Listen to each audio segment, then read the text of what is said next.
We're back for episode number 3, Living Life Unauthorized. Just so everybody knows, Troll had a long night last night and is hungover. And he was very honest about that, so he will be here as soon as he can. I told him he better hurry up. Are live on YouTube and Facebook today, for real. I double checked. And I am Hella Lace. Thank you guys for being here. And it's your favorite customizer. Word Customs in the building. You know what it is. And y'all already know it's Tada Sock, Danny Nicole, aka Caramel Wonder. Let's get into it. Yeah, so we're gonna start off by talking about Melody Ehsani. Or Ehsani? How would you guys pronounce that? I never know. Like I never heard anyone say it. Right, it's spelled Ehsani. So, So I mean, but I'm pretty sure people know what we're talking about. Yeah, basically she is the first female creative director for Foot Locker, and what a time to announce it during National Women's Month, Women's History Month, or something like that. It's huge for ladies. How do you guys feel about it? I mean, can they throw her on the Flex app team? Because if they ain't gonna fix that Flex app, nah. But I mean, that's super dope, super good timing. You already give her a hard task. She just got a foot in it. Man, but these ones, I'm tight with I just wonder what this means for just women's stuff in general, because a couple years ago they did close a whole bunch of women's Foot Lockers, and I feel like ever since then the women's shoes and line in general just kind of went down the drain. So, well, I'm gonna keep it a bean with y'all. Honestly, like, I don't know how many times I've ever actually stepped foot in a women's Foot Locker. I mean, I know there's like, I wear women's shoes. There's some women's shoes that I do wear, but sometimes I find it that the quality of the women's shoe is not quite the same as the men's shoe when it comes to certain models. Yeah, I think the sizing is a little different too. I have small, wide feet, and a lot of the times the women's shoes are narrow, so it was hard for me to fit in women's shoes. Right. It's been a minute since I went to a. I probably shopped at a women's Foot Locker in like 2002. Damn, that was a minute ago. And it was probably just for some stuff that they didn't have in Foot Locker, like an Air Force One, where it's kind of like universal. And they're like, "Oh, go to women's Foot Locker, they got it." I'm like, "Yeah, I bet they do." Because nobody went in there. Like, honestly, like whenever I did pass by there or saw a women's Foot Locker, you didn't see many people in there outside of the employees. I mean, because that means we weren't supporting our store, but it was like, y'all could have did better. Tommy, Troll is hungover and he is late, but he was gentleman enough to let us know that he will be late, so we're just waiting for him to come in the chat. But what do you think in general? Like, the article I read didn't really say if she was like specifically in the women's division or if she's going to be like overall helping out with the brand.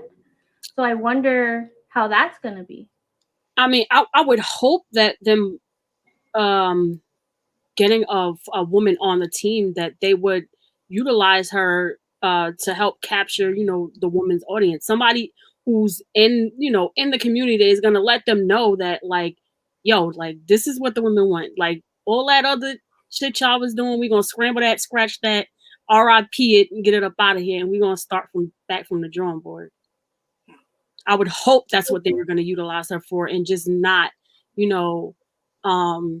just bring her on just to say that they have a female lawn. Because like honestly, like when it came to like even her shoe, she didn't get like a lot of free reign on that. Like I think like Travis Scott probably got more creative control of his stuff than she even did.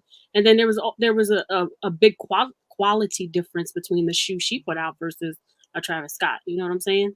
Yeah. I think he's probably we both have her shoes, don't we? Who has this free range? It's Travis. Right. Everyone else just gets like, I mean, like he's like, here's your shoe. Pick what color you want. Wear. Right. Like an idea. Put your name on this. Just pick a color. Right. Oh, thanks for the breadcrumbs. And then we also have in the topics we have dress code for sneaker pickups. Oh yeah, so that was interesting. I don't know if this is something like they did just now this weekend with the one. Well, it's something they've been doing. But it's something I just saw. A couple of people posted it. I saw it come up probably in like a complex post or something like that. But basically, and I'm not sure if it's specific to Atmos, but the article I did see was talking about some of the people at Atmos. So basically, they in Japan, Atmos, they implemented a dress code. So they were saying, during all these releases and everything, all the hype behind it, customers were paying homeless people and students to line up to get these shoes. So now they said, in order to make it more fair and for people to not take advantage, so to say, of other people, they check IDs. And they have a dress code where you have to wear a particular sneaker before you show up. And this weekend it was a couple of different pair of ones, and I went back and I was looking up the history, which I mean it's kind of cool. So when they did the Niger 1 release, people were required, you had to either have the Air Max 1 Animal Pack, either the Air Max 1 or the 95s. You had to have the We Love Nike Air Max 90s or the Atmos Air Max 1s. So like for different releases, they'll give you like 4 to 5 sneakers that you have to wear in order to get a lottery ticket to be in line to get the shoes. I mean, I get what they're doing, but I'm gonna just play devil's advocate here. Because you don't have any of those shoes that they want you to wear. So you can't buy this new shoe? Right. So I get where, so on one side I get where you're coming, because not everybody is a big collector or whatever. Right. But I mean, I'm gonna say they know their market. So I think they only do this for certain hype shoes. Like I didn't see it for any like regular shoes. So probably in order to avoid this, like if you're saying you really like this shoe, then one of these shoes they feel like you should have also. So I mean, I'm not mad at it. Like it kind of helps out people. Like I think the ones they had for the UNCs were the Game Royals. What was it? The Game Royals. Was it the Obsidians? Was it the Obsidians? I think the Obsidians. Hold on, let's see. Let me set it up. Okay, yeah. So you had to have the OG UNC Blues, the Game Royals, the Obsidians, or the Royal Toe. And I feel like the majority of us have at least one of those. I actually have all 4. I mean, but to be fair, we're talking about ones here, and ones are hype right now, and there are sometimes a shoe that's hard to come by where you can't get it on release day, and not everybody has the money to pay resale for a shoe. So I get what they're trying to do, but I have a little bit of a problem with it. Right. Yeah, it's like, wait, I have to wear a uniform to get a pair of shoes? Right. You know what I'm saying? Like, what if I can, have a homeless person in that uniform? Because I mean, I could put on my let's say if I I didn't have the shoe and my boyfriend did, I just loaded up with some socks and put my foot in it and go stand in line. Then what? I mean, maybe if you're gonna go to that length, then they're like fine. I guess they're trying to give it a level up. It's like I feel like it's the same thing as the stores who were making you wear the shoe out, or stores that were making people do a trick like I think for the Nigel, some people were making them do a trick on a bike or a skate trick, like stuff like that. People are they're trying to make it more difficult to see who's kind of more dedicated. Like even like some stores did instances where they made people rap. Like even they said they don't care how terrible it is, they just want you to attempt. It's basically just to see who wants it, because I mean, are resellers gonna go through the hoops, to get a pair? Are they gonna go to the next one where they can slide them, a couple bucks? I mean, there are some that will go to some strange lengths for some things. Look, if I'm like to make a $20 or $30, which is what the majority of people are making off of certain shoes, I'm not about to rap no bars and do no dance. Like, do you guys remember that one? I think it was a Ones release, or maybe it was a Travis Scott release in Miami, and there was that one. There was that one female that like she actually wrote a rap song and she won the contest. Do you guys remember that? I think I vaguely do remember it. I mean, back in the day, City Blue. They I won the Shattered Backboard 2.0s from them because they had some kind of art contest. Yeah, I remember that. Yeah, you had to make some kind of Shattered Backboard art, and at the time, I was like into. I was making NFL etched glasses. So I did like an etched glass of a Shattered Backboard, like this whole theme, and I won a pair. And actually, like people hit me up to buy the glass that I made, so I ended up selling it too. So I remember that. So I mean, it's doing like little different things. Maybe not every pair, but to put some of the pair and make it for people who really want it. Because I mean, like the people who really want these sneakers aren't really getting them anymore. And everybody's sitting idle. Everybody's becoming a temporary reseller, or taking their stimulus money and trying to flip it. So Troll's here. Yeah. I didn't want to interrupt you guys, but the man of the hour is here. Yo, welcome in, Troll. Sorry, guys. I apologize. I'm a fucking slob today. The audience has been waiting for you. I got pizza over here. I got fucking hangover food and. Yeah, I gave them a rundown to let them know why you were late. I'm trying to figure out why I wasn't invited to the party. Okay. That part. Oh man. Yeah, that was pretty fun, or funny and fun last night. Flight to ATL. Oh my god. It's Liddy down there. What's going on, ladies? Chilling. Honor to be here. Chilling. How are you? Thank you for coming on. Yeah. Of course. Anytime. I promise I won't be out all night drinking next time. I promise. Right. I seen people in the live chat that you were on, like reminding you that you had this show today. They were like, did somebody wake Troll up? Yeah. I mean, it wasn't supposed to go like that. I think you were there, weren't you, Hella? Weren't you up pretty much all night?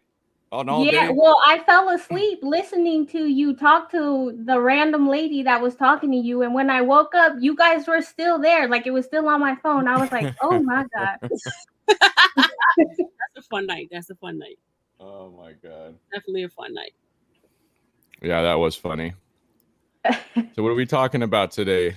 We are talking about UAs, and we know our guy to go to talk about UAs is you. Not just you, but since we know you, we wanted you to come on and talk about UAs. I love them. We know, and then we also wanted to talk about your series, Fun with UAs. Okay. As you know, or some of you may not know, Troll premiered episode 6 on Friday. Was it? I think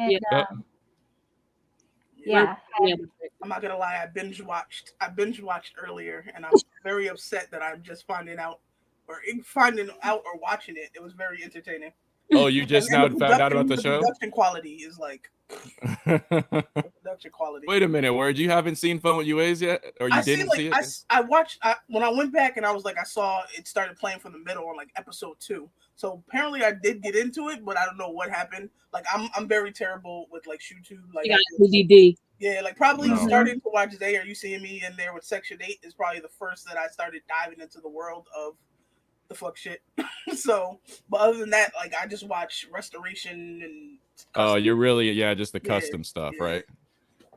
She's I wish I could do them more, but it's just like I put so much planning ahead into it so that I have to kind of do that because of the way that I edit. If I just like get on there and freestyle everything and then go back and try to figure out what clips I'm going to put where and what I'm going to do, it's like just going to be a nightmare for editing. So I plan out the whole thing pretty much before I shoot it. And then I get all the clips and then I do all the editing. But I wish, man, I was on a good run for about 3 weeks where I was putting one out every week. And I was just like, God damn, this is a lot. Like it was every day sitting here on the computer. I just can't do it. Yeah, I heard the editing part of it is what takes the most time consuming. That's why I probably don't get into that stuff either. I'm like, I don't have the patience for that. I got 500,000 things that I'm doing. Yeah, right. For ADD, so I would love to dive into the world and do some custom videos, but I'm a perfectionist already, so I'll be 5 weeks editing a video that's gonna be 10 minutes. Like, hold on, what is that? I get what Troll's saying, but I've been down the fake it till you make it lane, so I prefer retail. Oh Jesus. Okay. starting early. Well, where did the idea for Fun with UAs even come from? Was it the fact that like you want to give viewers or maybe people who are just kind of skeptical about the whole UA scene, like a view into it? The whole reason I'm even on YouTube is to try and inspire some kind of change in some way. The ultimate goal is for us to wake up on Saturday and instead of taking 12 L's in a row, maybe we'll just take 2 L's, you know what I mean, in a row. But at the end of the day, it should not be this hard to get a damn shoe. It's a Jordan shoe. Like this isn't Dior or Balenciaga or something. I mean, it's like you can probably get those easier. Yeah. You can even. I think though those just sit and wait for the rich people to come get them. You know what I'm saying? Like, yeah. But I mean, we're over here. We love our sneakers. I'm assuming all of us here are more so into wearing them than selling them. Mm-hmm. So why are we the ones suffering? Why are we taking L's at the hands of people who don't give a shit about the shoe? That's what Fun with UAs was supposed to be about, is to try to get you guys, the whole culture, really to wake up and realize that we can actually stop it ourselves. Right. Some people come at it different angles. Like they come at it like, yo, we got to, storm Nike and tell them to make more. I think they're making enough.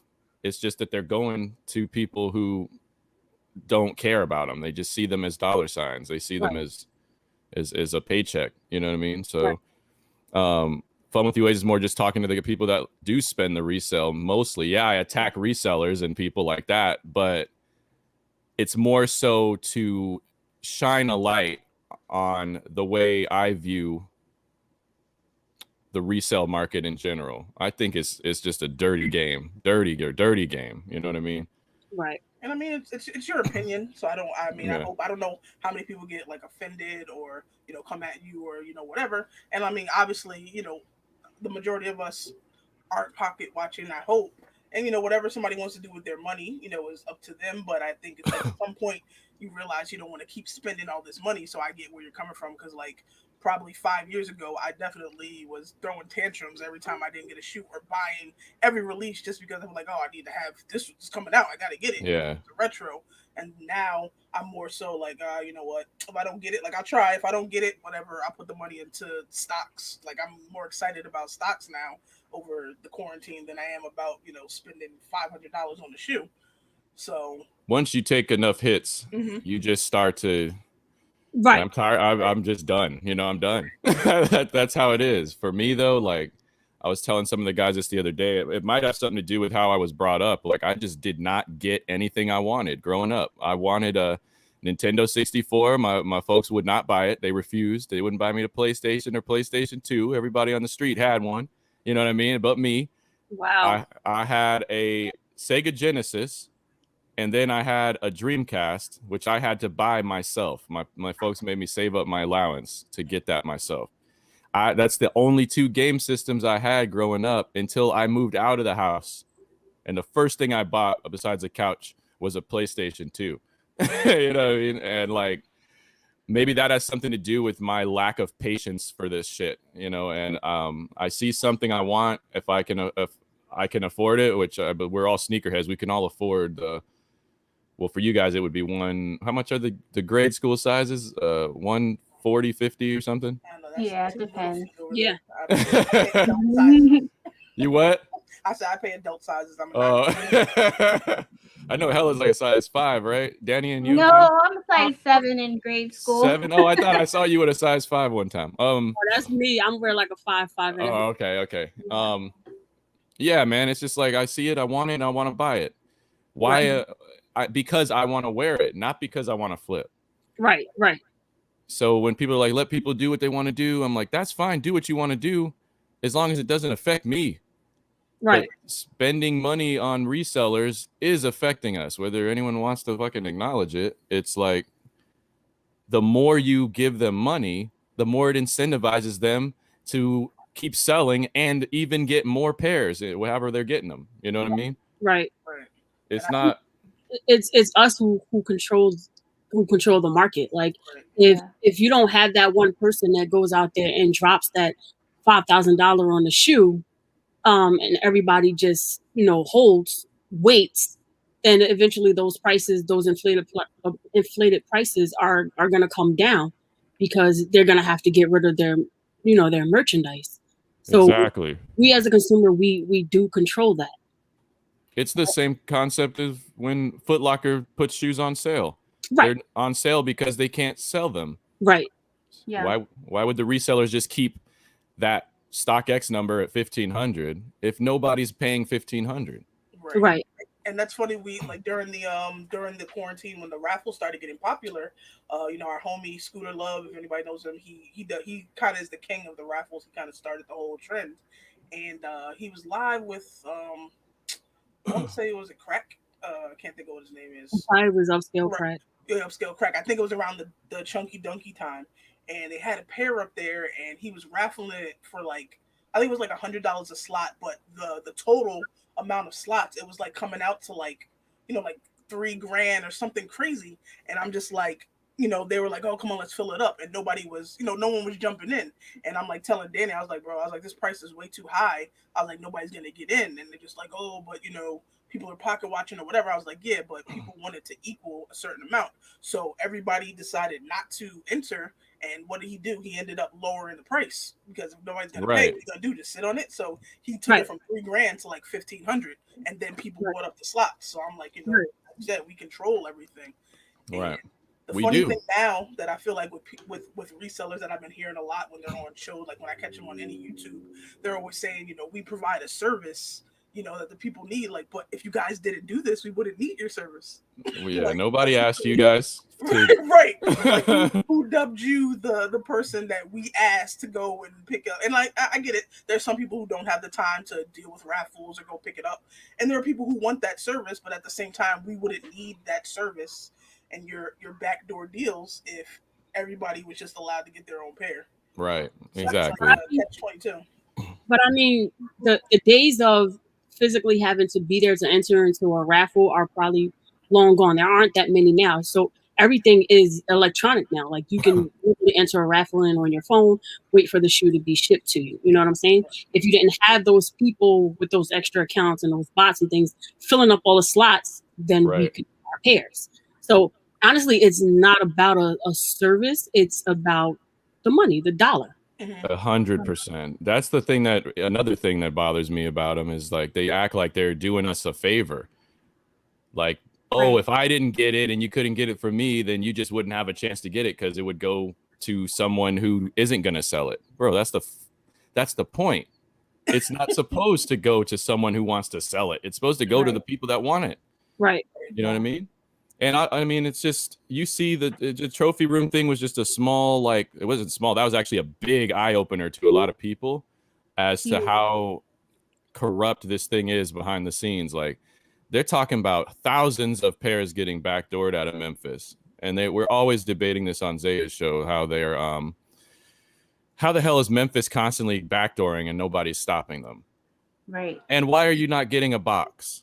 I mean, everybody that knows UAs knows that the first edition of a shoe doesn't have the right box. So if you're going to tell me that your early pairs don't have a box, of course I'm going to be suspicious. This is what my Dior 1 came in, and I got it way before it released. It came in a fucking Jordan 1 box. Okay? Wow. The Dior. It says Dior on the damn thing. Wow. Or a high HP, and underneath it says some crap. And it's a Dior in here. You know what I'm saying? Like, that's crazy. Wow. So that's why I'm like, no box. Then why are you buying a shoe with no box? I always assume no box shoes means like it fell off the truck or whatever. That's what like, they want you to think. Yeah, it's easier to, I'm like, it kind of doesn't make sense, because if you're stealing it from the truck, that's extra time to open the box and pull the shoes out. I'm gonna just snatch the box and do whatever later. Yeah. Right. But I mean, if it's maybe from a shipping standpoint, maybe you can take a pair and put it in like your jacket or something like that. I don't know.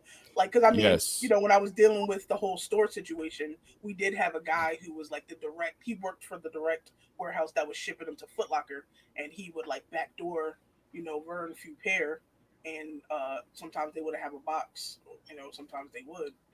But the thing is, like, okay, so you want to try to, as a reseller, you're going to try to run the narrative that you're getting it from Memphis and you can't get the box out of the hub or whatever. You're putting the shoes under your shirt, right? Okay, fine. That's good for 1, 2, or 3 pairs, but you guys are getting 60, hundreds of pairs. Right. You expect me to believe you're stuffing them all under your shirt one at a time and just marching them out? Right. Like, there's a reason that you don't have a box, and it's because they're probably UAs that you're slinging. Like, honestly, that's just the other side. That's the extra evil side of it, is once they get the reputation and they want to scale up their business and use their reputation to make more money, these guys are mixing in UAs. Mm-hmm. And then it's funny that you say that, because me and Word were having this discussion before about, even with collectors, there's people that are well known in the IG world that have huge collections, and you always see them getting everything. And who's to say that because their reputation has already been built up, that they're not copying UAs? And we would just never know, because no one would question it, because their reputation has already been sealed. Right. I think all the top resellers at some point, they get a cap on how many of these shoes the retail pairs of shoes they can actually get early. Right. Like, let's just, for example, say one reseller, sucks enough. Am I allowed to say what I normally say? Yeah. Okay. Okay. Let's say one reseller sucks enough dick to get up to 60 pairs, and then they like say, okay, you're doing good, you're going to give us more money, we'll give you 100 pairs. At some point, whoever's providing those retails is going to be like, all right, that's enough. Like, we got to cap you out at 100. Right. But the reseller's reputation is outgrowing the amount of product he can flip. Right. The only option or avenue is to just go around and get more, but typically they don't. They just go get UAs and mix them in. Don't show there was a point that you made. You said that you were just tired of taking the L. So what shoe that did you take an L on that made you say, all right, fuck this, I'm gonna go the UA route? Right, the straw that broke the camel's back.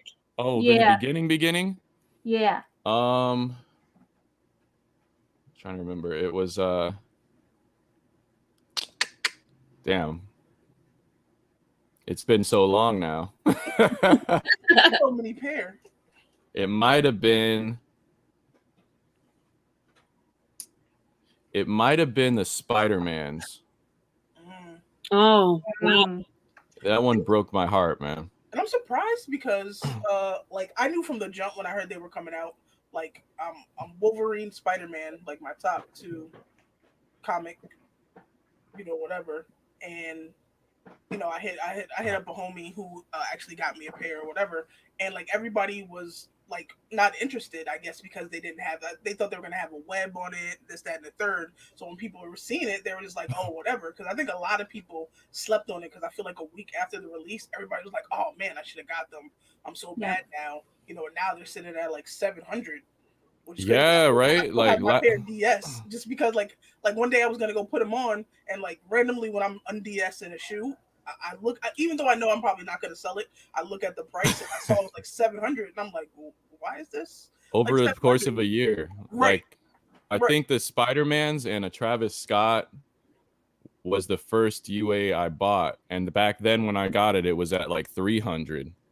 And I have a buddy who works at the I forgot what the name of the movie theater was in Cali where they did the premiere and they gave out the special box. I had a buddy that was working there, and I just was like, "Are you getting a pair?" And he said, "Yeah." And I was like, "Well, let me just get the box. That's all I want because I'm a huge Spider-Man fan." You know what I mean? So he ended up sending me the box, and he was just like, "Bro, it was crazy out here. Like there wasn't that many pairs. Those special box pairs that were given out, but after the movie came out and everybody was in love with the movie, then yeah, everybody started appreciating the shoe even more. But it's still sold out, like just like it always has. You know what I mean? Right. I never had a chance, and then it's just like I see these resellers on IG talking about I spent 13,000 on bots and I still can't hit. I'm like, good bitch, eat it. You know, eat that 13.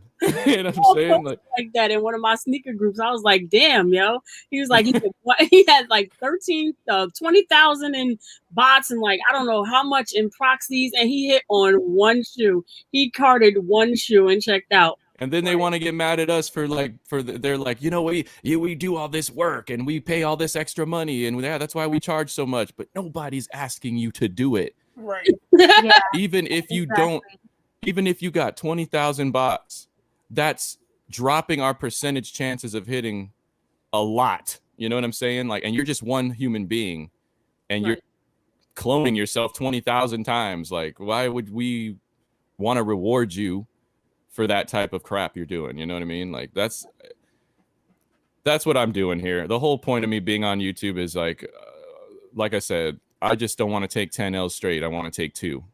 And Nike's not going to do anything different. They're selling out. Yeah. The only way you can change it is to cut out that middleman, which is the resale. Right. Right. Don't give them a reason to do this anymore, and they won't. They'll go move on to the Pokemon cards are starting to come back. They'll go fuck with that community. Yeah. I saw that. But I think as long as there is a community, there will always be a resale community because of people's need for instant gratification. They don't want to wait. You know what I'm saying? Nobody wants to wait it out. You got all the people that are pre-ordering, so paying $400, $500, $600, $700, $800 to get a shoe to be the first person to post it on Instagram or think they're the first person to post it on Instagram. Because I mean, how many people have that thought? And Instagram is ginormous, so you're probably not the first one, but you know you think it. But it's that need for instant gratification. It's like dopamine. It's like coke. You know what I'm saying? It's chasing that forever high. They gotta have that shoe. They gotta touch that shoe to post it so they can get those likes and get that attention. It's so people need to evaluate. I think it's the problem. Like people aren't in the sneaker game for what I think it's meant for anymore. Like Troll says, he just wants the shoe. He wants to wear the shoe, and it's just the shoe you want to wear because obviously you like it. You like the story behind it, or the colors, or the materials they're using. So if you are going to actually wear it, and there is a UA that is pretty much exactly the same, why not get that to wear it? And you just want to say, hey, which I feel like most people like, oh, I got this shoe, because and there's only one out of 12,000, and this, that, and the third. Like the trophy rooms, I didn't even like them. Like if I would have legit hit on them, they were being sold immediately. And like I didn't like them at first either. The thing that actually got me into it was the story, that the theme that when I understood what the theme was. When I first saw them, I'm like, why would I want to buy a stripper glitter Chicago? You know what I mean, with stars on the bottom? That don't make no sense. Like, what is that? Like, why?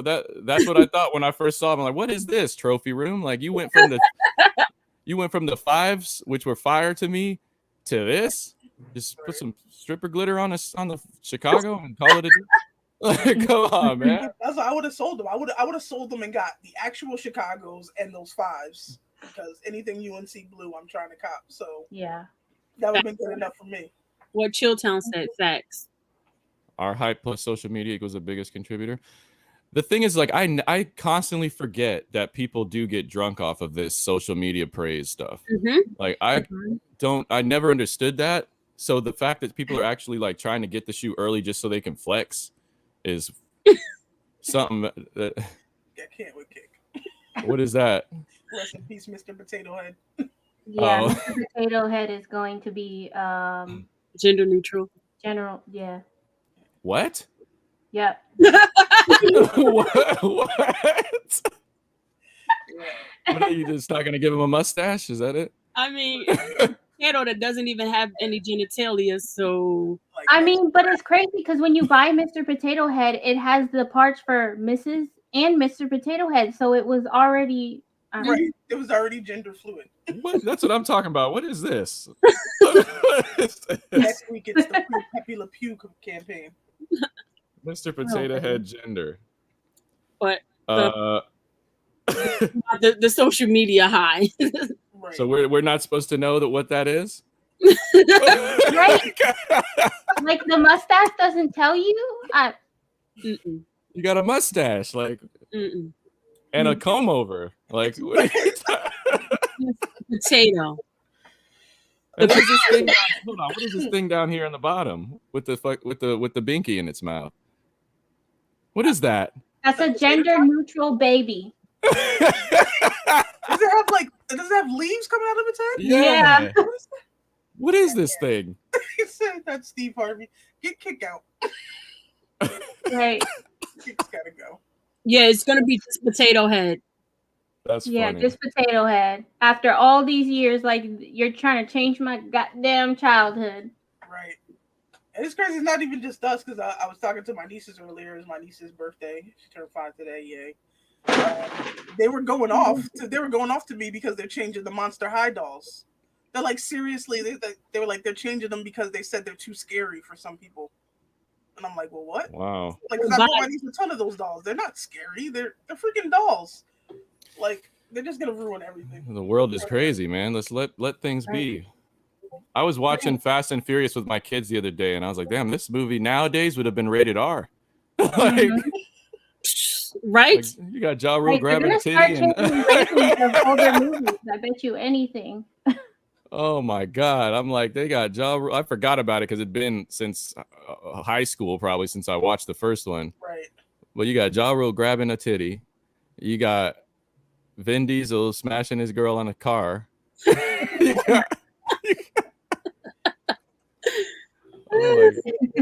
What the hell is going on? But yeah, so like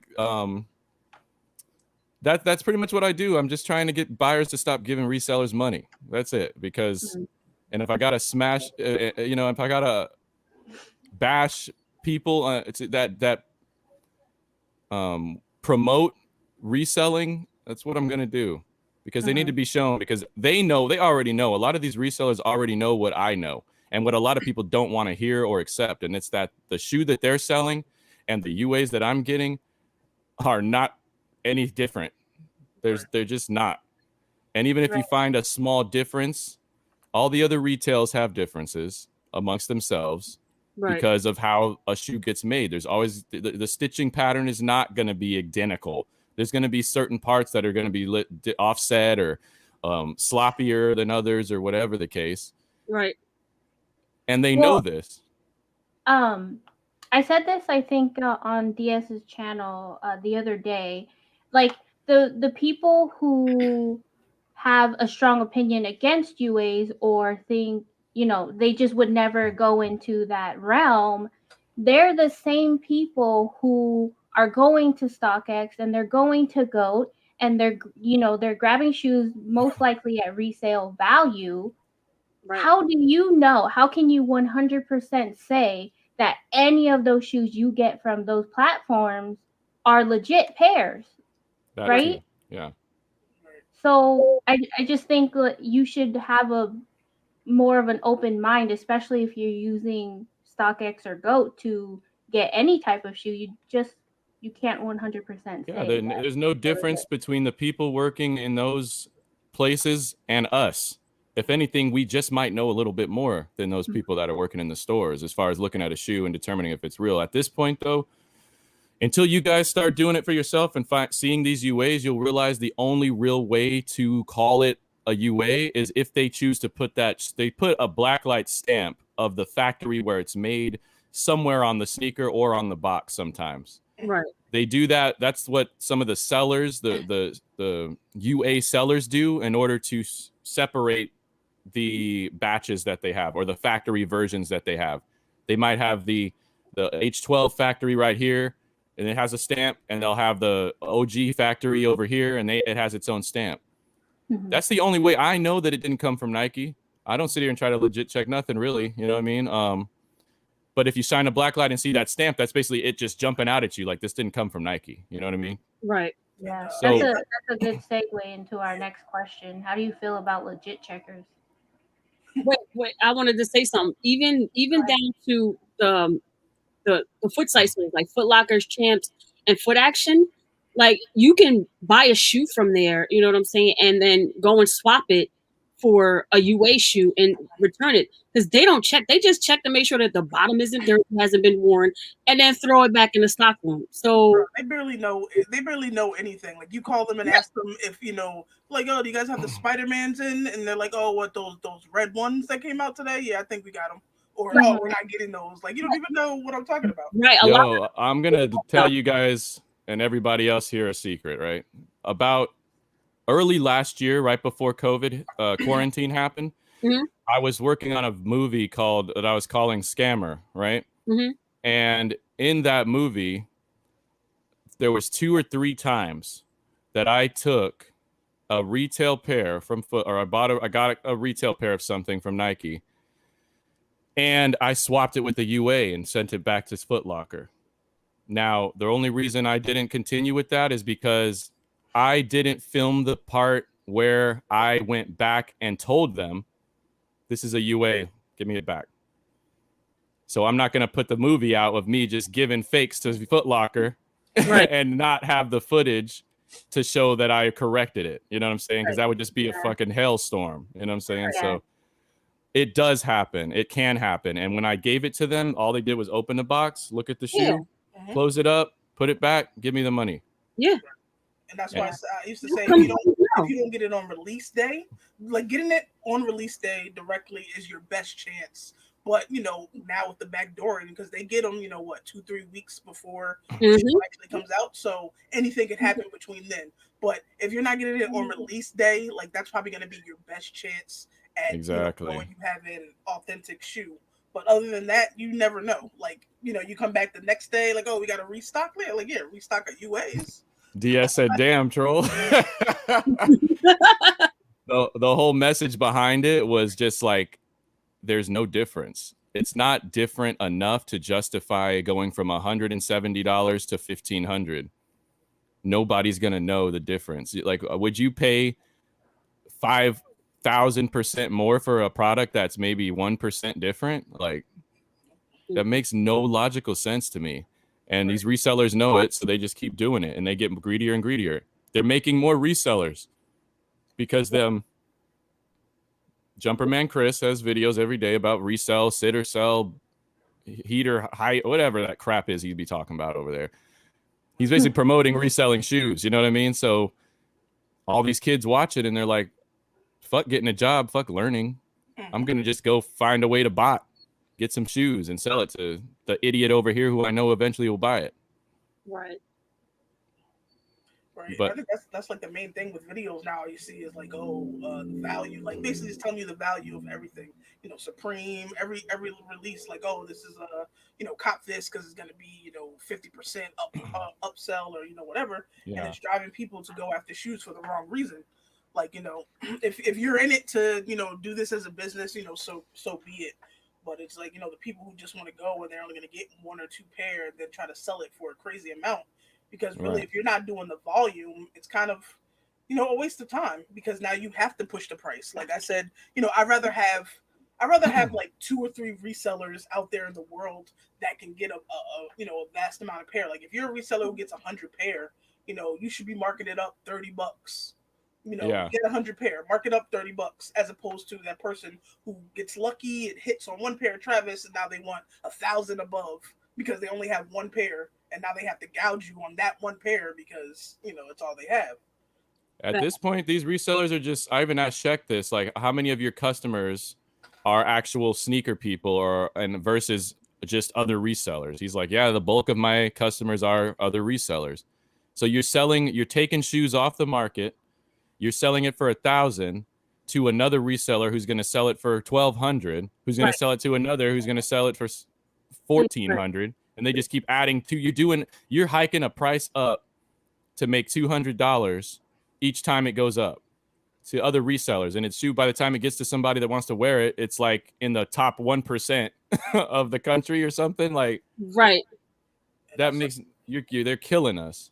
Yeah. They're killing us, man. And when I sell my kicks, like people hit me with that, like, I've when I'm consolidating, like I sold a bunch of my dunks that were too small, like that were 9s or whatever. And the one kid hit me. I was doing like a bulk sales, like 10 pair, and he was just like, "Oh, can you come down some on the price because I got to make my profit too." And I'm like, "Absolutely not. I'm not selling it to make hundreds off of it, but I sell it high enough so that you're not trying to resell it. Like, I want somebody who's actually going to wear the shoe or love the shoe to take the shoe. I can't know what you're going to do with it, but I'm not going to, give you $100 shoe for $75 so you can make 25 off of just buying it off of me. Like, absolutely not. That's crazy, right? Like, I mean, $200 profit.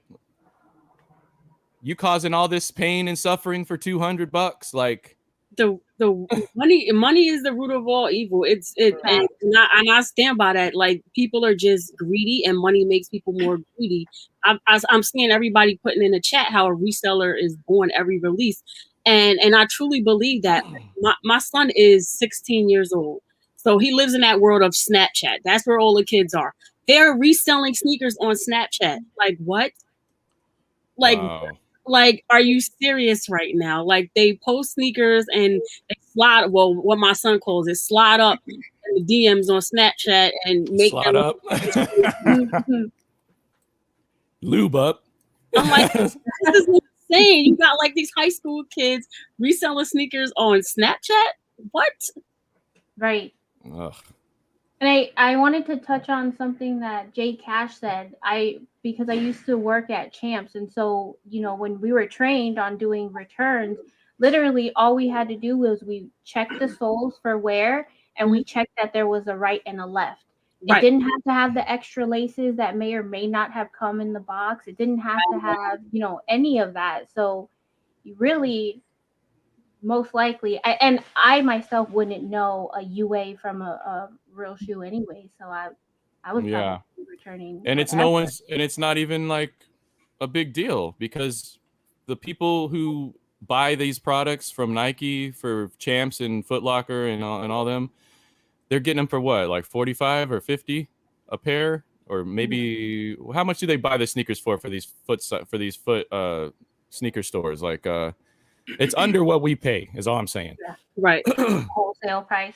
Right. Like, Nike is looking at this all like a joke at the very top. They're like, these guys are literally selling our $20 sneaker for thousands of dollars.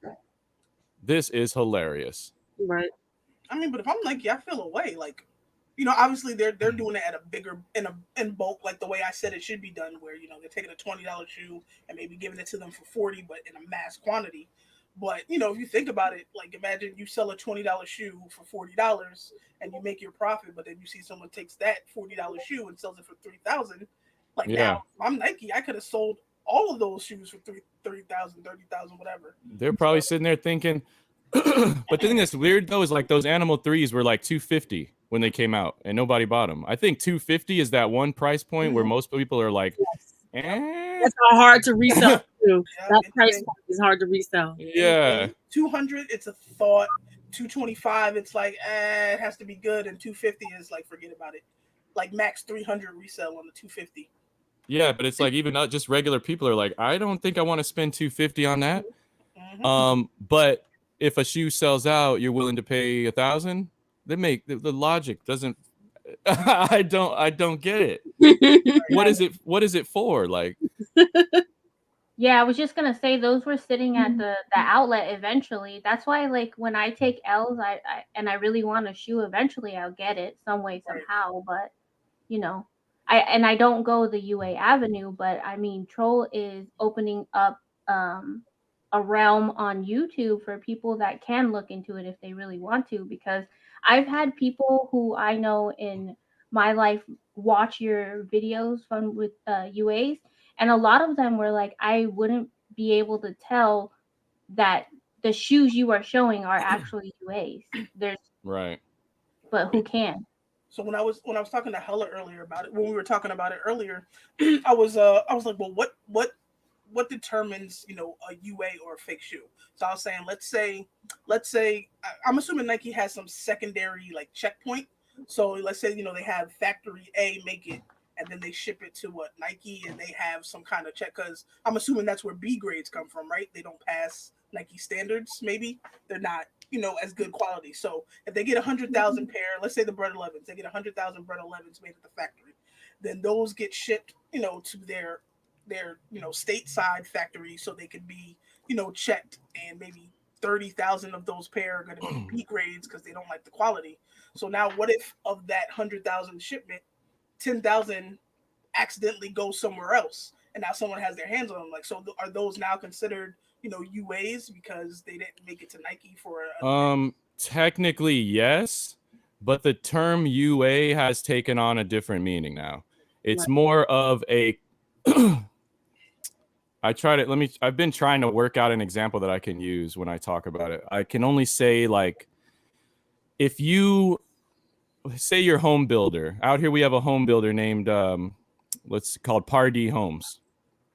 They build houses, right? Mm-hmm. If I knew how to build a house and I get the blueprint to make the same house they make, and I know where they get their wood from, their nails from, and all that stuff, and I go and get the same materials and just build that house on my own, that is the technically like what a UA is now, because they have gone from what's a fake shoe is like what Hex Kicks has. They try to make the sneaker, but they're not using the same materials. They're not making it with the same level of quality that matches retail. They're not using the same schematic, right? That's a fake. A UA is a shoe that they go and they get the same materials and they build it the same way with the same methods. It is not allowed to be sold by Nike. It is an unauthorized, authentic shoe. What makes a shoe authentic isn't where it came from. It's what material, if the materials and the construction are the same as the original sneaker or whoever created the sneaker. That's the authentic part of unauthorized authentic. So, and what Drizzy said, I think people think UAs are like those SpongeBob Dub Zeros, or I call them the gas station sneakers. Like when I went to last Christmas, and they had like some crazy adaptations of Jordans in the gas station that were just absolutely horrible. Like, right. When I think about fakes, that's, you know, what I think about. But for me, at the end of the day, if, you know, someone, if you know, me and Troll, word your camera. Sorry. Me and Troll are standing side by side, and we have the same exact shoe, but mine's is quote unquote real and his is a UA, and you can't tell the difference. You know, who's to know?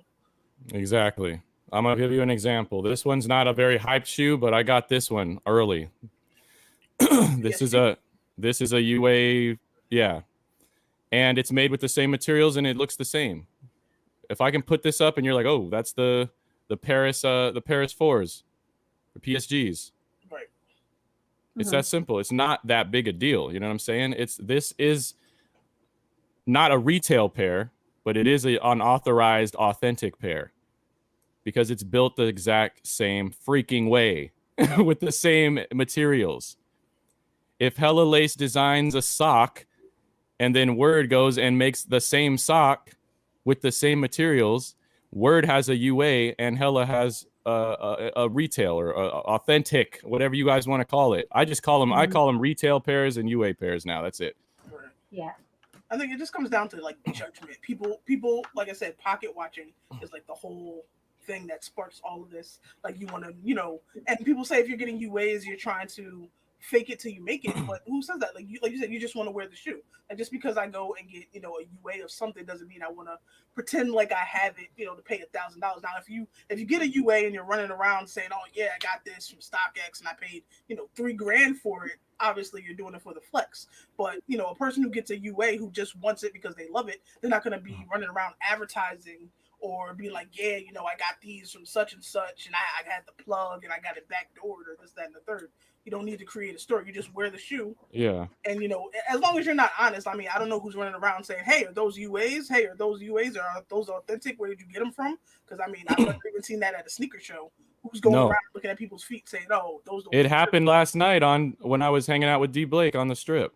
I was just standing there, and some guy off to the side, he was like, yo, those are fire. He's like, you got them not for resales. And they were my UA, obviously, pair. And then just because I felt like it, I was on a live stream, I was like, yeah, man, they're dope, huh? Whatever. And he's like, yeah, those are fire. And I'm like, yeah, but they're UAs, though. And the funny thing is the look on his face. I don't even think he knew what a UA meant, what UA means. Because he just started looking around at it. He's like, oh, it says, yeah, the no photos on it and everything else. Like, those are fire. Most people don't know because the UAs are they're not like those UAs we're used to seeing from back in the day. Them really fucked up ass bobo ass looking shoes. They don't look like that. SpongeBob Dub Zero. Like, yeah. And the funny thing is they went and made a SpongeBob shoe. The Kyrie's. Right. What Brandon said, I don't know how many of us sneakerheads are really getting shoes for the technology. But there are some. We don't want to say there's none. But it's more so fashion. Like I would equate the technology to like a Kixie who knows everything about shoes. I know. I play basketball and I love these. Are fucking amazing on court. These are retails, not UAs, by the way. I wouldn't buy a UA performance shoe. Right. To me, the best performance shoes are not the shoes that we want to flex and wear around. Yeah, these are so good on court. If you're out there and you're balling in a Jordan 11 or Jordan 4 or something, holler at me because that sounds crazy to me. Those things are not crazy. Actually, the Jordan 12s are not bad. They got the full-length zoom in it. And by the way, I love people how they say technology. Like, by technology, you're talking about the airbags they put in the sole. Like, seriously. That's the technology. It's an airbag with little fibers in it. The Zoom bags have little fibers in it that make them bouncy. Like, that's the extent of the shoe's technology. You know what I mean? Right. We buy it on the court because it helps. It softens the how many steps we're taking. You know what I'm saying? But man, it's just a mind fuck when you literally like think about how much value is being placed on these sneakers, and we all know that. When I say they're $20, I'm talking about that's how much it costs to build it, to make it. Mm-hmm. They get a big ass sheet of leather or whatever, and however much that big ass sheet costs, they cut up little pieces, which equates to a certain amount, and then they add the sole and the rubber and this and that, and it comes out to like $20 to $40 per pair. Right. Then they mark up the price because they got to ship it from China to here. Then they got to mark up the price for the promotion, which is paying the NBA and the NFL to have the Nike logo on all their jerseys and all this other stuff and all that stuff. And they got to pay the athletes who are sponsored to wear the Jordan brand sneakers. Motion, yep. All that money gets put into the cost of the Jordan 1. And this is the price that we're at where Nike feels like they're making a decent profit. Right. But at Brandon, the end of can you clarify what you meant then? I just want to make sure that we're actually answering your question, if that's not what you meant. Who was that? Brandon Rogers, who asked about the technology. He around your way, biggest guy. Oh, Flex Chef said, "Do you fuck with the more recent J?" Yeah, I think. Yeah, I just showed I love the 35s. I love that shit, and the 34s too. Yeah, I like most of the newer Jordans because they're actually getting back to what it's supposed to be. It's supposed to be for the court. As it goes on and on, it's like they're making shoes that work better when you're playing in. So yeah, right. I definitely fuck with the new Jordan.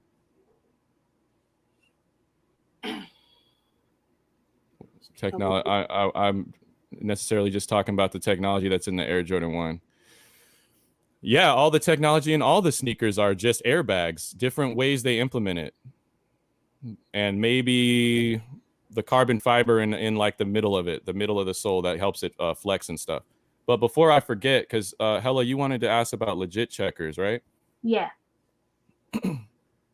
That title doesn't exist. I think we should, you know what I mean? Yeah. I knew you were going to say that, but I want to hear how you feel about them. Yeah, I feel like they're pieces of dog shit, and I think that they're peddling lies and opinions that are just designed to funnel money from one place to another place. They're like, I showed the clip in my video of Jumperman Chris legit checking that Off-White 4 and didn't call it real. He definitely said it scared him and it was suspect, and he cost a person a sale because of his worthless opinion, and there was nothing on that sneaker to indicate it was a UA. Yeah, nothing. So that was hard. That was hard to watch because, like you said, that was somebody's sale. And like, if you're not sure, or why insert, I don't know what the story is behind that. Like how he inserted himself, or was he asked his opinion? Yeah, he walks around the sneaker events, and I guess people are just like, "Yo, can you come legit check the shoe for us? We're trying to make a decision on a sale." Don't they have booths for that? Sneaker has the whole booth for that. I don't think this event was a sneaker con though. Oh, okay. I think it might have been. What qualifies people? Like, just because you've seen a lot of shoes. Like, I mean, I have over 400 or 500 pair of shoes. Does that make me a legit checker? Like, I wonder what qualifies these people. That's like, the $1 million question. Are you studying? Are you getting a bunch of UAs and fakes and taking them to work?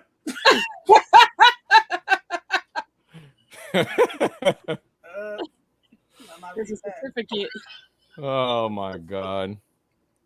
No, there's nothing you can study until Nike does something to their pairs that can't be replicated and is consistent on the entire stock of sneakers they've got.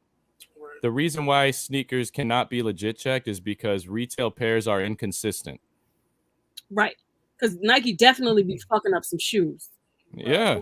Those true blue 3s with the Nike on the back, the midsole paint.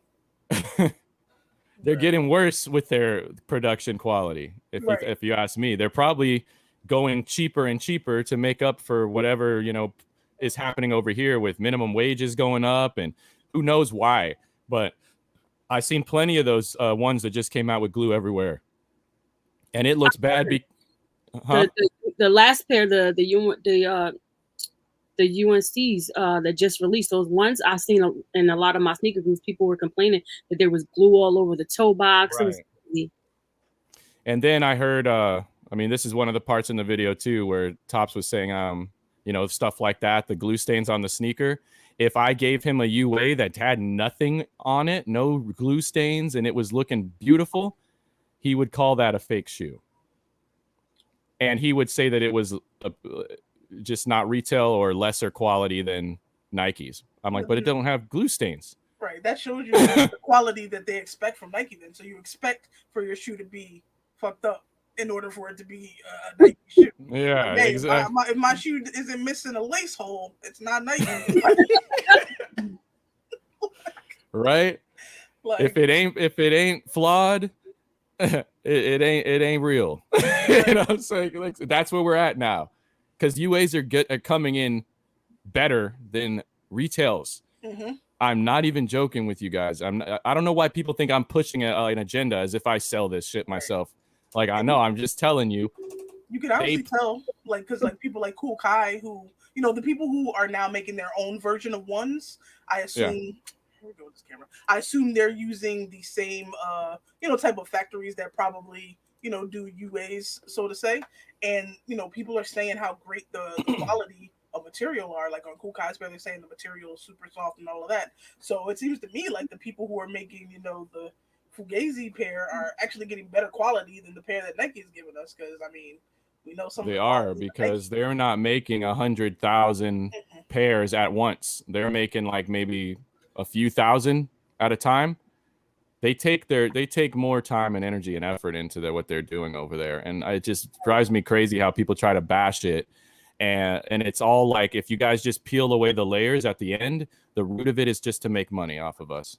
Make money off of tricking people into believing that Nike shoe is worth more than, or you should pay more because it came from Nike. But guess where Nike gets their stuff from? The factories in China. I'm just doing what Nike's doing. I'm buying direct. I'm buying wholesale. You know what I'm saying? Right. Why does that mean that it's lesser of a sneaker? Right. And not only that, I'm cutting out you cocksucking resellers from the middle. You know what I'm saying? Like, I think Nike has just gotten so comfortable because their name is so big that they just give people whatever because we buy it. they don't have to care. It's their sneaker. You Right. know what I mean? We get up every Saturday to try for their shoes, no matter how much shit they give us as far as quality is concerned on shoes, and we still buy the shoes. Right. Because I mean, Nike, So why would they care? right? Because when I got the top threes, I remember it was crazy. I hit on like 3 pair of the top 3 ones when they came out, and I sold 1 pair right off the bat. I kept 1 pair, and then the other pair I was going to sell. And you know, I knew it came directly from Nike, so I didn't even bother, you know, checking it. So I went to meet up with the guy to give him the shoes, and he opens the box to check them, and there's like a big gash in the toe box, and it's like they try to put white out almost over it, like as if it was covering it up. And I'm like, I'm feeling bad, like you trying to sell me some food. I remember that. I need to check it, thinking, you know, it's from Nike. What do I need to check it for? And here they are. So I hit them up about it, and they're just like, oh yeah, well you can send it back, and we'll give you a refund. Like, yeah, I'm sure you will. You have no choice, but that's not what I want. Like, I want the shoe. I want the shoe. Yeah. And that's the thing. It's like, we are the ones who made it such a big deal. We're the ones who decided to say the stitching's off. Why did we say that? Why are we saying that now? Why do we care if we know a shoe came from Nike and we're trying to compare shoes? Why are we trying to compare stitching? Right. Because somewhere along the line, there's the idea that you're going to make money off of this shoe. And it has to look perfect. I know you gotta go soon, Troll, and we finished talking about everything else we had before you came on here. Do you have any final thoughts? Does anybody have any final thoughts before we get out of here? My final thoughts are, I hate this camera. It keeps trying to Worst camera is UA. I'm gonna say, right? Look, it's HP-ish. Right, exactly. It's Canon-ish. It's close enough. Okay, it shows the picture, right? I'm gonna say, like, just this to me, I take a big step back and I look at what's going on, and I feel like the entire culture is being manipulated by resellers and people who don't care about the shoes. They're putting the idea in your head that I don't care if people are gonna say, like, I just can't rock a UA. I mean, I do wonder, and I do like to dig in your brain a little bit and try to figure out why. Right. What is the thing blocking? What are you worried about at the end of the day? Why are you more concerned with what other people are going to think about your shoe when they're never going to know what you're wearing anyways? Like, the only way you can spot a flaw is if you're literally looking for a flaw. Right, exactly. But you can't even say that anymore because Nike gives us flaws. Yes, exactly. That was the thing and that's where I was going with it earlier. I was like, what makes people even legit check a shoe? Like, because, you know, when you go to Foot Locker, say you hit on the app and you go to Foot Locker and pick up your shoes on Saturday morning, you know, do you ask for a legit check for that pair? You just assume. So for me, it's only when you're paying more than retail, that's when I'm telling you what a legit check. Exactly. And that's exactly the only time that you need to legit check. But the thing is, instead of trying to stress yourself out and figure out if you're getting got or not, just stop spending the money on the aftermarket. You can get that same shoe over here. Me, I'm not taking the L on something I want, okay? I'm going to get that shoe across the water. And at this point, I've taken so many L's, I used to wait until the shoe would drop, and if I miss, then go. Nah, no more. Because I'm gonna take the L. I just might as well accept it. I'm gonna take the L, and I'll get that shoe 3 months early. I got the Raging Bull 5s in December. I don't know when that came out, but I know it's a while from now. And when they come out, I'll just go ahead and try it, and I'll take that L. But I've already got the shoe anyway, so it doesn't matter. You know what I mean? Like, it's just less stress. You don't have to try to be talking about legit checking, which is fake, because anybody could just say your shoe is real or not, and your money and the value of that shoe changes with their opinion. That ain't right. I mean, I get told my shoes are fake all the time, but I wear most of us do. so my shoe isn't gonna. It has some differences in it than Word's shoe, because she has an adult size shoe. So there are differences, but people are like, oh, your shoes are fake. You do know that I wear GS, right? I wear a size 5 shoe. People don't even know what they're talking about. I think it was on our Travis Scott 6s. People said something about the bubble on the Travis Scott 6s, and we're like, it's grade school. Right. I have a pair of the size 5Ys, right? They don't have ridges on the little wing part. Nope. It's just flat, and it doesn't have a huge like stash pocket or nothing. Like, it's there, but it looks totally different than an adult size. Yep. Right.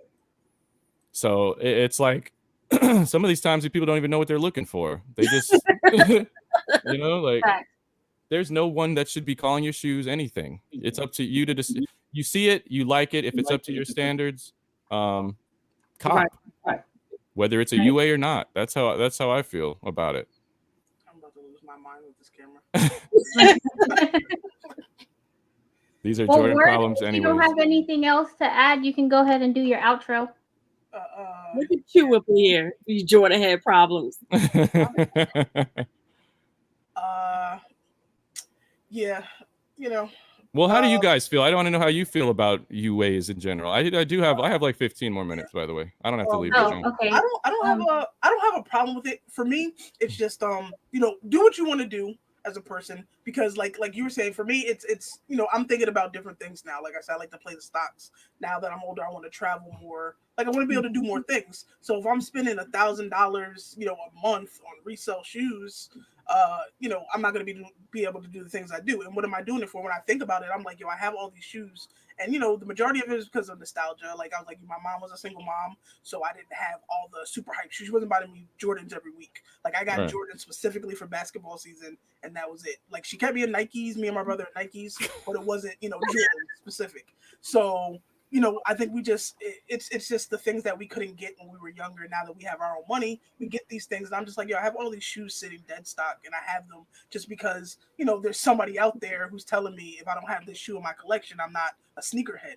And I'm just like, less and less. And look at that, half of them aren't even comfortable. Like, so for me now, if it's not a one or a dunk, I'm really not going after it. And that's not because of the resale value. It's because that's what I love. Otherwise, anything else, if I get it, I get it. If I don't, I'm not gonna, you know, cry about it. Yeah. Let me make a comment to Chilltown. I saw his comment about the dope. Yeah, he's crazy, man. You really think that dope over here ain't UA? Look, I'm gonna tell you this. Okay. What Chilltown don't have nothing to say, because Chilltown barely takes L's. Chilltown cannot be talking about none of this. Chilltown hit on the trophy rooms. Come on, guys. He hit on Sneakers app for trophy rooms. He's literally the only person I know who hit on sneakers for them. Because he got a cover in his ass. He don't take L's, man. So that's funny too. There's another guy trolling me the other day in a chat talking about just move on, quit faking it and quit wearing this and that. Then he gets on and takes the link, and we find out he's assistant manager at Foot Locker. I don't want to hear nothing you got to say at this point. Oh, yeah, you don't take L's. I caught the tail end of that with that guy. Wow. He's like, I work there and I can't get anything either. And then he opens his closet. He got nothing but one stacked to the ceiling. Right. Come on, bro. You not taking L's, so you're not here with me. You don't understand like what drives somebody like me to go do what I do. Right. Not to mention, I just don't give a shit what people think. And also, I don't have to, because nobody ever says anything. I'm walking around wearing Yeezy fucking 2s everywhere and Yeezy 1s. Nobody's asking me nothing except telling me that those are fire. Right. So all these fears. That's the problem. People worry too much about what everybody else thinks. Right. And that's just it. Like, stop caring about what people think, and you'll have a lot more money in your pocket, and you'll be a lot less stressed. But yeah, the ultimate goal, like I said, I just want to be able to cop on Sneakers app. I don't want to wake up at 7 a.m. West Coast time to take L's every day. It'd be rough, because then you can't go back to sleep. You'd be mad you took that L. Yeah, I 4,000 because of that damn L. I'll be sitting. rolling over, opening the phone, and please, one time. Right. Right. I'm And then it gives you the sold out. It doesn't even give you the didn't got them. No, we don't even get self-medicating after the UNC one. So I seriously can see them making this something like clinical, like sneakers anxiety. Like I really believe there's a thing. Like people really get stressed out. Yeah. Right. I mean, we just get tired. You just get tired of like Nike saying, "Hey, we're coming out with a new shoe, but you ain't gonna get it." Right. You know what I mean? Like, and then you got people on social media saying, "Oh, only 130K pairs. These gonna be limited. It's gonna be a problem." Like, why? Because it's limited. Like I say, look, I wish Nike would just open it up and say, "Hey, all right, on June 1st, we're putting out, we're putting out UNC 5. Anybody who wants them pre-order now, retail, and everybody will get a pair that wants a pair." But then what would that do? Oh no, it's gonna mess up the market and shoes are gonna sit. Who the hell cares? I don't care if the shoes sit for 7 years as long as I get the pair I want for retail.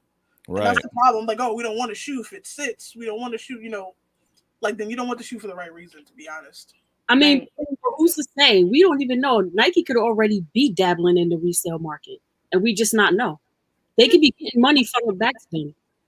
They could be. I mean, it's not beyond the realm of possibility, which is more reason to be like, why stay loyal to a company that obviously doesn't care about us? Right. I'm gonna go around it, and I'm definitely not supporting a person who doesn't care about us, who just is grabbing pairs from God knows where and flipping them to us for way more than the shoe's worth. Like, it's all an illusion. A shoe costing them biohacks up there, I don't know what they're going for now. I'm going to assume they're around $350 or $400. What the hell makes them shits a $400 sneaker? And that's one of my favorite shoes last year.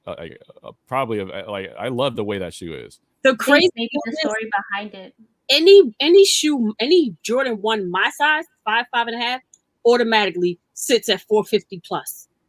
Yeah. It's always the size 7 is like $350 plus. Yeah, it's always the first size to go. A 5.5 and a Jordan 1. I can guarantee I won't hit. It's always the first shoe to go, and it's gonna be on GOAT and StockX sitting at $450 plus. And it's crazy because it didn't used to be like that. Like, back when we used to do in-store raffles and stuff, like we used to always get Danny's pair. It would be my I'm 9.5. So it would be the struggle trying to get my pair. Her pair, like we get 5, 6 of those. And now it's like kind of the absolute reverse. Like grade school pair are just going missing. Yeah, right. Those used to sit there for a minute, like a few minutes on Sneakers app, but now they just going just like every other shoe. Like, it's crazy. Yeah. Also, people can make money off of us. Like, I'm sorry. I feel like that's a big ass bitch slap to the face to pay a reseller. That's just how I feel, because I'm like, I'm paying you when technically you represent a thief who took my pair or my chance to get a pair. So why am I going to reward you for stealing from me? But you notice that Troll is just stating his opinion. He's not saying that, that you can't buy from a reseller. He's not saying that you can't buy resale. He's just stating his own opinion. And I think that's what people fail to understand, is that you're going to have your opinion and you have this platform of YouTube to share that opinion, and everybody else has the same rights that you have to, state their opinion on the matter. The thing is, like, a lot of people get offended because it's my opinion that paying resell for shoes is incompetent, because if you're in it just to wear the shoe, there's another option you can use. Every time you pay a reseller, you are contributing to the reason why you have to pay the reseller. And to even go one further, what's the difference between like I had my homeboy back when he didn't get the breads or the bands, the ones, and he had just had a new kid and he was engaged, and he hit me up. He had a pair of Cyber Mondays. He hit me up to make a pair of breads custom. So what's the difference between him coming to me to make a custom pair because he knew he wasn't going to pay $500-$600 over someone getting the UA pair?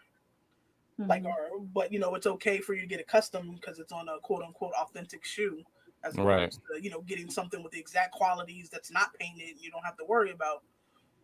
So yeah, it's so weird. Like honestly, Word, you'd probably have a field day with just buying white Jordan 1s. Right. And from I across the was water. like, I wonder how many of like these customizers might be, getting UAs because like there's some people I see like there was customizers I used to see do customs on Jordan 11, and we know how rare Jordan 11ens are. And Yeah, I know exactly who you're talking about.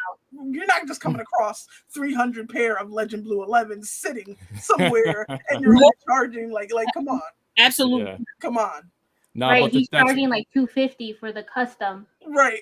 Shoe that's included. it. right. Oh Like, my You ain't getting God. no Jordan 11 sitting nowhere. Like I didn't realize. How you charging $250 when Jordan 11s cost like $220 when they come out? Like I didn't realize. Right, and it's all sizes were the same price, $250. Full size run. No, who has a full size run of 11s just sitting? What a moron. Customize on. Whoever that is basically might as well have a billboard. Hey, these are customized UA shoes, like And at the end of the day, I think customizers were under fire for a little bit because of this. People were looking at like, is it okay?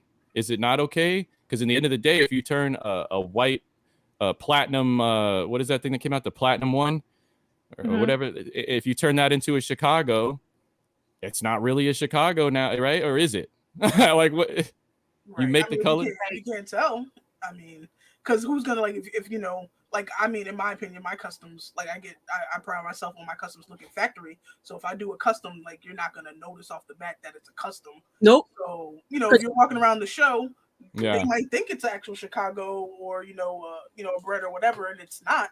So are you wrong for not saying, hey, by the way, this is a painted shoe that I'm wearing?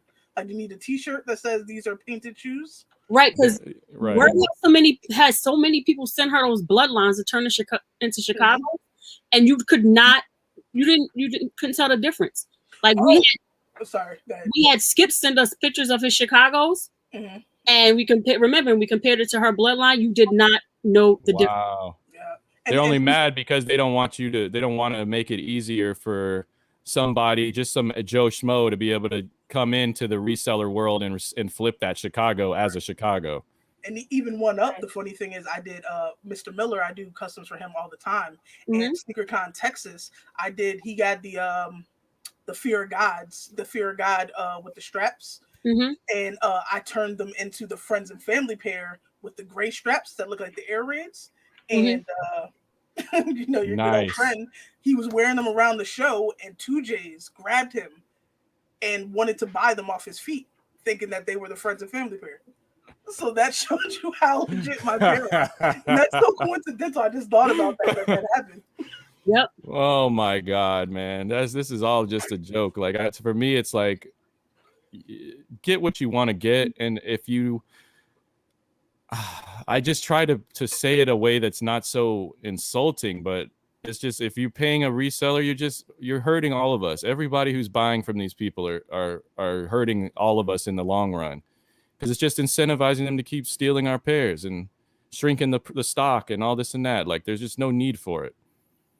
So that's what I'm pretty much here to do. And everything I show is basically to let you guys know there's no differences there. I'm trying to shrink the value that people have for these shoes in their mind. Right. By showing you that at any time you could be getting a UA, because it's the same thing. Right. You just don't want to believe it. I think people's fear is they think that everyone's going to buy these and then put them out there, to sell. Because clearly you're not condoning that. You're buying them because you want to wear them. Exactly. You're not going out and buying 10 pair and saying, let me throw, 9 of these pair out there into the market and make a couple bucks. Yes. So people who are worried about that makes me think, you have ill intentions or have done some things that might make you a little questionable. So you're worried about what other people are doing that might be questionable.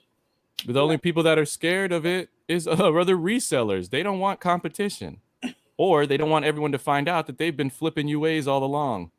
That's a possibility. And we're getting close. This trophy room thing was as close as we got to finding out that these dudes are copping UAs early and selling them. We were this close to catching. Because there were 12,000 pairs, and I had to see at least 5 people with like a shit ton of freaking with like 500 pairs each. I'm like, so all y'all got these shoes, and it was only 12,000. Nah, something smell fishy. Right? Right. If Those you got- pictures started all the fuck shit. Right. Like if you got 100 pair of trophy, like something that exclusive, then there's no way that you should be living in the house with your mom still. Right. Or anything. Right. Like you should have a mansion because clearly you're in the upper echelon of reselling. No box. Come on. Team early. Oh my God. Everyone knows the box on these trophy rooms was terrible on the UAs, and they still are. So that's why you're selling it with no box. Because the shoes, like for real. But all right, guys, I got to take off, get to work. I appreciate you. Bye, Troll. This was Thank you so much fun. for coming on. Hell yeah, anytime. We got to do this again. Don't party without us next time. Right. Facts. Yeah, I'm going to take it easy for a while. Yeah, your liver needs to recover. All right, ladies. I will talk to y'all at another time. Peace out, chat. Bye. Bye. Bye. Bye, Troll. Word already pretty much said her final thoughts. What do you have to say, Danny? As far as what we talked about, or Yeah, just in general. Oh, I didn't know. Do you view like Troll series a little bit different now, or do you view like the UA realm different now? I didn't get a chance to watch Troll series because I was working or whatever. So word was putting me hip to it. So I said I'm gonna go back and rewatch it. I never had a problem with people wearing UAs. Like if you want to wear a UA shoe, you wear a UA shoe. It makes no never mind to me. Like what another man eats doesn't make me shit, and vice versa. Right. Like you do what you do, and I'm gonna do what I do. I only have a problem if someone is trying to sell a UA and pass it off as an authentic shoe. That's where the problem lies. Other than that, I don't care. Yeah, same. And I think before all of this happened, before Troll became, I don't even want to say famous, but before, he released that initial movie, I think when we talked about fakes or UAs, right. In general, we didn't really care, right, because we didn't really buy fakes or UAs. right. And I think our one thing was, what we would have a problem with is somebody knowingly having a UA and selling it to us and not letting us know. Obviously, like selling counterfeit goods, UAs, fakes, whatever vocabulary word you want to use for it is illegal. But for somebody in the sneaker community, like that's the hugest slap in the face you can get, thinking that you're getting an authentic pair and really it's a UA fake, whatever case may be. Right. I mean, basically, you just got to give me all the details so I can make an informed decision. If I choose to buy a UA, I choose to buy a UA. That's my business. If I don't, I don't. That again, that's my business. But my only issue is, like you stated, is if someone's trying to pass off a UA as a shoe that's been authenticated or whatever by the Nike stamp on it. So you're most likely paying over retail for that pair. So it's like, should I be paying over retail for a UA pair? Probably not. Right. But I mean, I definitely respect Troll's his whole movement. I respect his platform. I respect his opinion and his take on everything, because it makes sense. He's basically just trying to open people's eyes to another alternative to keeping a little bit more money in your pocket and you still being able to get the shoe that you want. So if you decide to do that, you decide to do that. That's your business. Right. I don't know if Word is still there. Is she still there? Yeah, I'm still here. I know a few customizers who have used UAs, recon artists who have used UAs, for practice, because obviously Jordan 1s are the most, I want to say, recon shoe, and you don't want to mess up a Jordan 1. So I was thinking, I was like, because I want to start getting into the recon shoe, I might have to like reach out to Troll and see if I could get some pair for practice. But I mean, I wouldn't sell, these wouldn't be pair I would sell or anything like that. It would be for me to practice taking apart and deconstructing a shoe and stuff like that. But I mean, it makes you wonder, like, if someone gives you a UA, so if I'm reconstructing a full shoe and I use a UA sole, is that whole shoe now a fake? Because essentially a reconstruction is a custom of sorts. So, I mean, I guess we have to wonder where you draw the line when it comes to, having an authentic shoe or, this, that, or the third. I don't know. Yeah, and I think it's all going to be a matter of opinions, and you're going to get a different opinion from each person you ask. Right. And my opinion is going to be, I don't care. If you're not trying to sell me a shoe for some crazy price, knowing that you paid $50 for it because, it's quote unquote not real, then it doesn't matter. I don't care where you got your shoes from, how much you paid for them. If they're directly from Marcus Jordan, Michael Jordan, the Nike CEO, Tinker Hatfield, I don't care. Right, facts. I mean, my thing is, and I just lost my train of thought. Like, word, you made me lose my train of thought. Damn. I think it just stems from the haters. They're like, oh, you're mad you didn't get the shoes, so you want to say, oh, that person didn't get those aren't real. They probably got fake ones. Like, why do you care? Does having a UA in your collection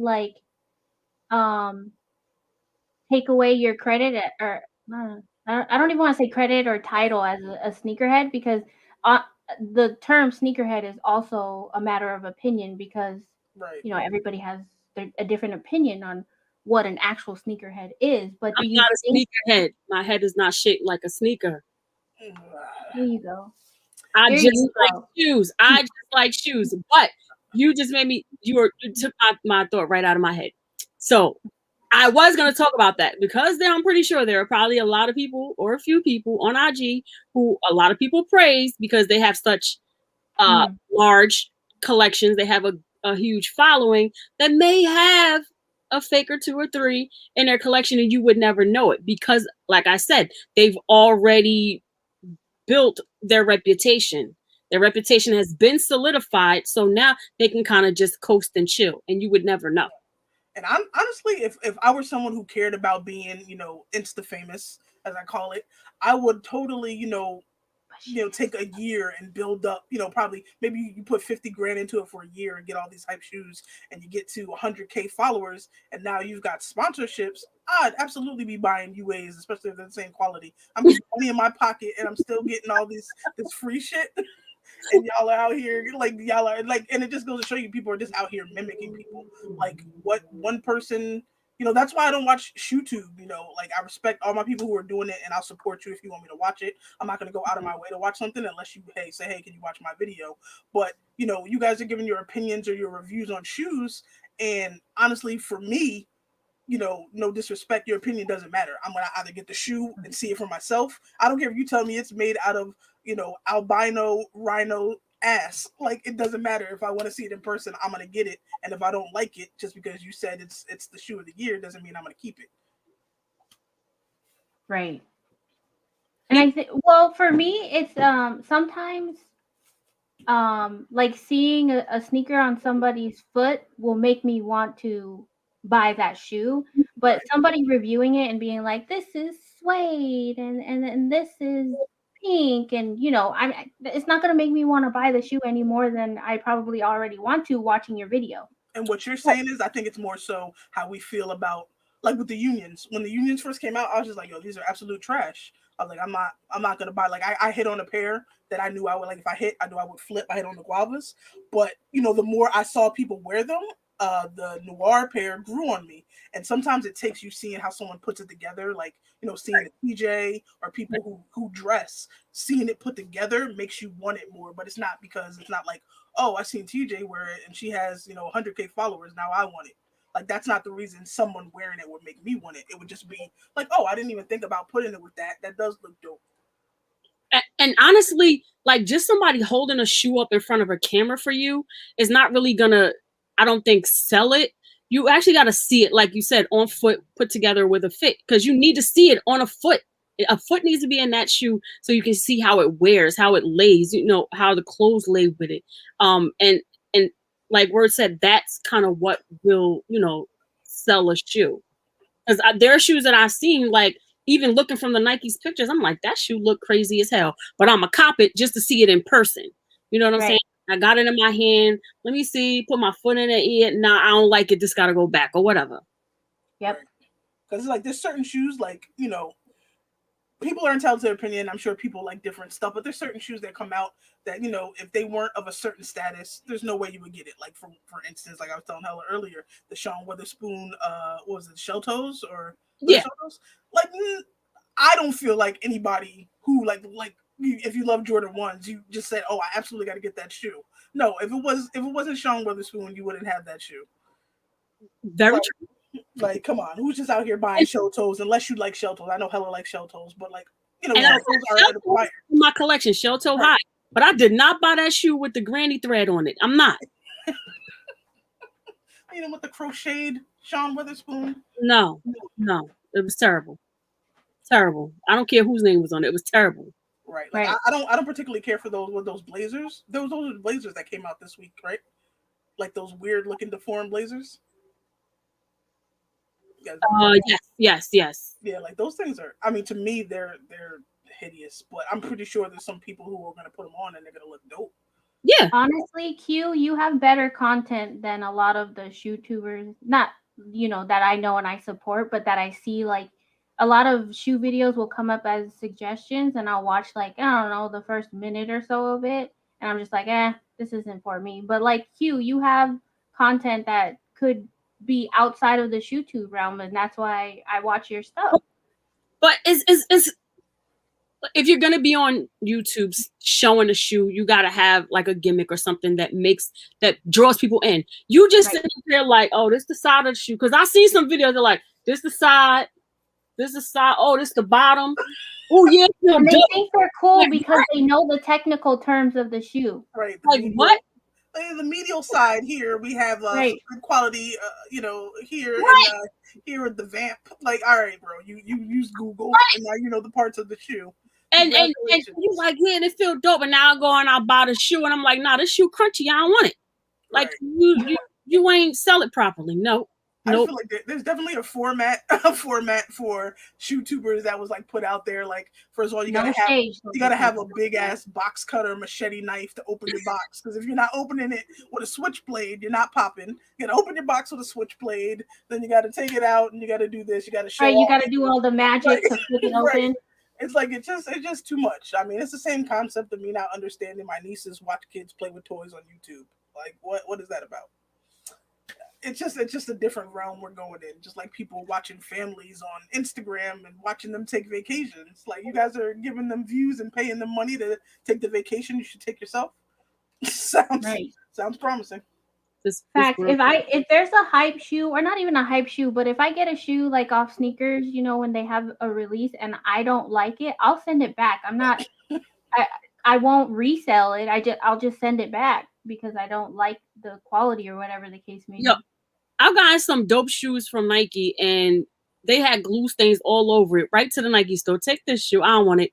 I don't care how many of my friends got it. My shoe was jacked up and you getting this shoe back and give me my coins. Period. And for me, I'm also the opposite. Like how everybody wants a shoe because everybody wants it. Like when I see everybody with it, like me and Danny have taken back how many pair of shoes because you just see everybody with it. And for me, it's about individuality, or you know, and sometimes that comes for how you style it. But like we took back the yellow, the neon yellow Yeezys because everybody had them on. Frozens, right?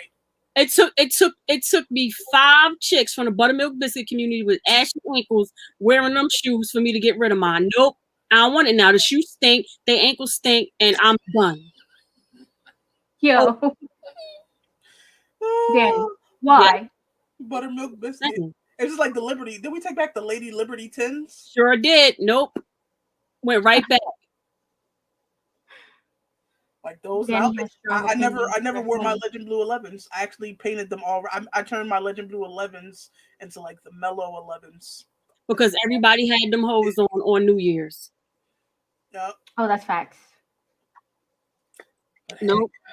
Danny, they're making fun of you. It's that. They weren't ready. They weren't ready for her buttermilk biscuit rant. Right.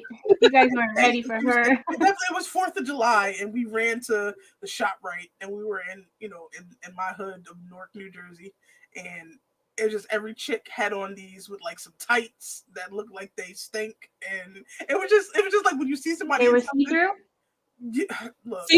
See-through tights, hot pink panties, and crushed on ankles.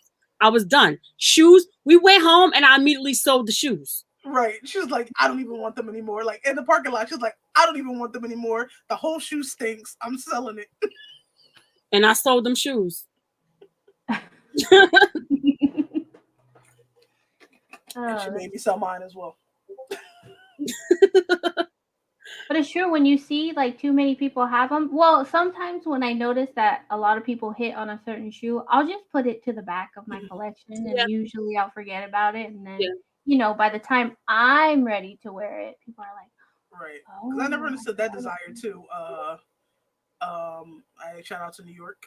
I didn't wear my Legend Blue 11s until like 3 years later. Right. I never understood the need to rush to it, or like that's why I never understood people's impatience, because it's like, do you need to wear this shoe this weekend? Like, God forbid you're not the first person wearing it. Like, I don't care. Like, or the people who put the shoe on right coming out of the mall. Like, you're going to pick up a sneaker release and then wear it right out the mall. Like, that's doing the most. To get them likes. Like, I feel like my sneakers have a 3-month waiting period before I even think about putting them on. I got shit still in the Nike box that haven't been opened because I don't got the cool box cutter from the shoe tubers. Somebody should start marketing their own shoe tuber knife. Yes. Write that down in our things to do. Right, like the Disney thing. Shoe tuber supreme. Want to open your box like a boss? Pause. Or not pause. Right. Who is talking about Pathmark? Ain't no Pathmark. Oh yeah, Pathmark used to be the spot, but that's definitely been out of business for a couple of years now. Yeah, they've been out of business, and the ones that didn't go out got bought by Acme. Yeah. Appreciate you for coming through, Sign. Yeah, we appreciate everybody for coming through today. I know you guys came through for Troll, but hopefully you come back for us. Right. We're on every other Sunday, and actually I wanted to shout out all of the new subscribers that we got in the last 2 weeks or so. We appreciate you guys for subscribing. You know, we have strong opinions over here too, but we like to interact with our chat, and we like to give you guys a voice, especially on our platform. We like to interact with our chat a lot more than you usually see. Make sure you sub up, Danny. Yes. Danny. Yes. Q said it. Oh my God! It's time for us to go. Danny needs to go to bed. Bust it open. Right. Sound like merch to me. Bust it open and open your box like a boss. T-shirts coming. Oh my gosh.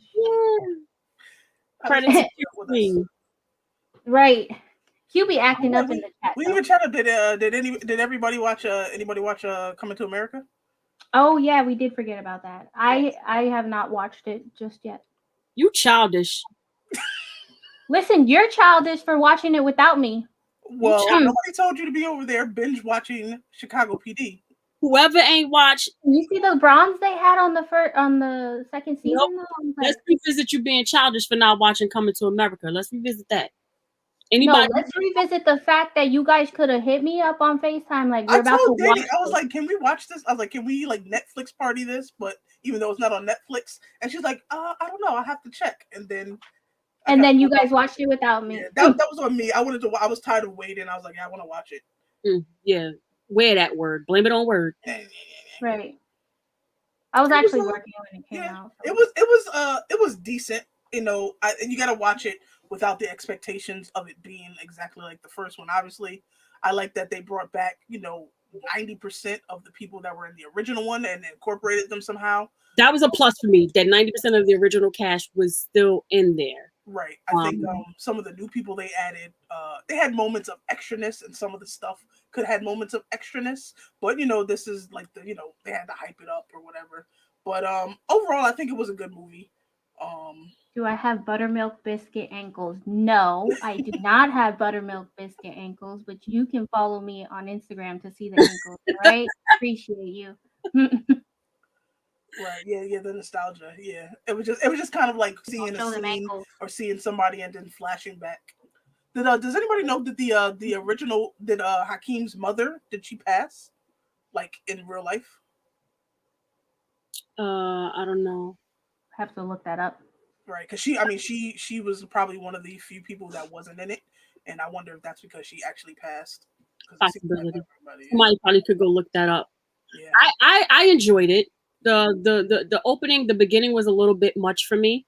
But I thoroughly enjoyed it. What I didn't like was all the backlash that it was getting. The buttermilk biscuit community was definitely ripping the movie apart. Like, it's 30 years later. Like everyone's they're 30 years older, so you can't compare it to our first taste of it in Coming to America. It's not going to be the same. It was exactly what it was. You just needed to look at it through a different lens and just appreciate the art, appreciate that 90% of the Black cast was still there for them to put on this production. Do I feel that it was a bit rushed? I do, because I think they could have spent a little more time developing his Hakeem's son and his relationship part. I think that was a bit rushed. Yeah. But, other than that, and I think there was some extraness with some of the celebrity cast, the extra celebrity cast that they brought in. Some of that I didn't think was needed, but again, overall, I think it was a good production, and I enjoyed it. And I just need the buttermilk biscuit community to stop trying to cancel everything. Just well, now I gotta go watch that movie. Facts. Well, now that we've gone into we've discussed that, and this was definitely a great show. It was a great show. Shout out to Troll for coming on. Shout out to everybody in the chat for participating. We love you guys. We appreciate you greatly. Next show is the 21st. Huh? Yes. The 21st is the next show. Yes. Yeah, the 21st is the next show. Back at it again on the 21st. We will be here every other Sunday, guys, 7 p.m. Eastern. Oh, before we go, anybody in the chat feel like doing my homework? Slide up in my DMs and let me know. Oh, look at the time. Right. Oh, look at the time. I am hella lace, guys. Thank you for coming through. It's your favorite customizer, Word Customs. We appreciate you. And thank you for bearing with me in my camera situation. Anyway, now that these two disrespectful heathens done something else, the one and only lovely Danny Nicole, a.k.a. Caramel Wonder, your Tada Sock lady. Oh, everybody go check out Danny's new page. Yes, I did update my website. Please go check it out. The link is in description. It's also in the bio. I did put up some new things, some new items. I'm going to try my best to continually work on updating that. I do a lot of stuff. I have a full-time job. Earrings, y'all. And I am taking classes.